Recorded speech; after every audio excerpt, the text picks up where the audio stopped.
In this lesson, we're going to be learning about how to compose better shots. The first thing you need to understand about composition is aspect ratio, basically how big or the size of your video frame. Today, the most popular aspect ratio is 16:9. This is the standard aspect. 16 is the width, 9 is the height. This is what you're going to be shooting on with your DSLR cameras, your smartphones. This is how most TVs are built today. A while back, most TVs were made a little bit more squished, and that was a 4:3 aspect ratios. Not many people are shooting or creating videos in 4:3 anymore. And if you go to the theater, you will see even wider aspect ratios. And this is something that you can even do in post-production to make your videos seem more cinematic. Now that you know what frame you're using, you're ready to compose a shot. And this is really how you frame the shot specifically. We're going to talk about several ways to frame your shot for coverage. And that's really a wide, a medium, a close-up, an extreme close-up, and inserts.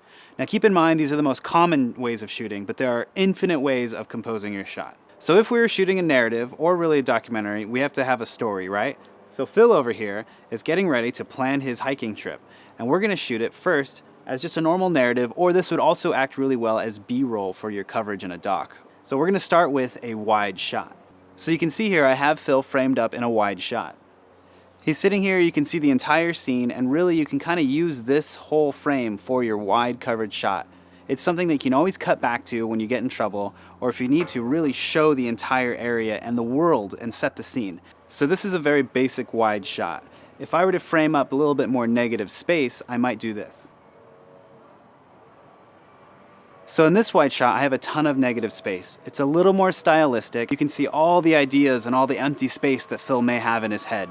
It really kind of speaks a little bit more to your audience. The emotion that a frame evokes is really dependent on how you compose it. So now that we have different wide shots, let's get in and get a medium shot of Phil.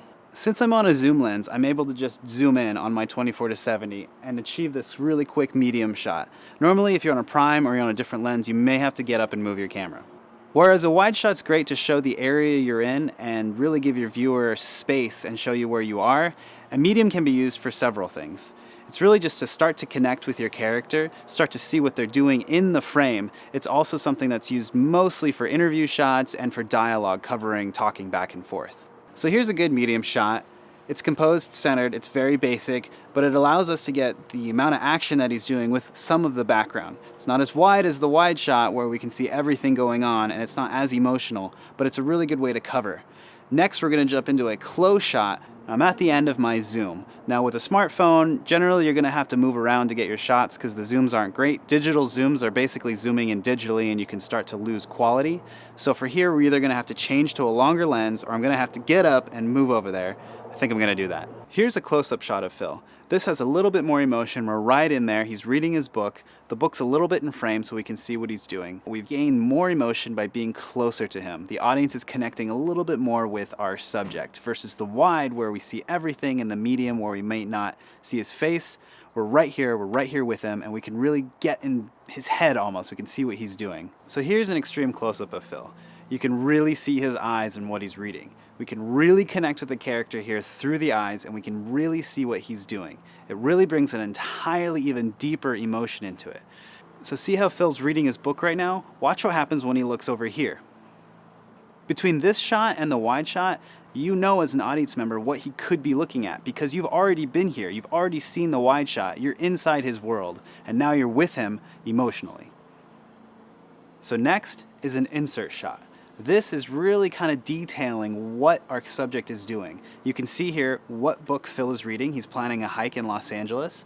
And these types of shots can really be used for narrative or B-roll for a documentary. The big thing about them is to really just kind of pick up on detail and see exactly what your subject is doing in order to relate back to them. These are the basic shots you need to tell a story.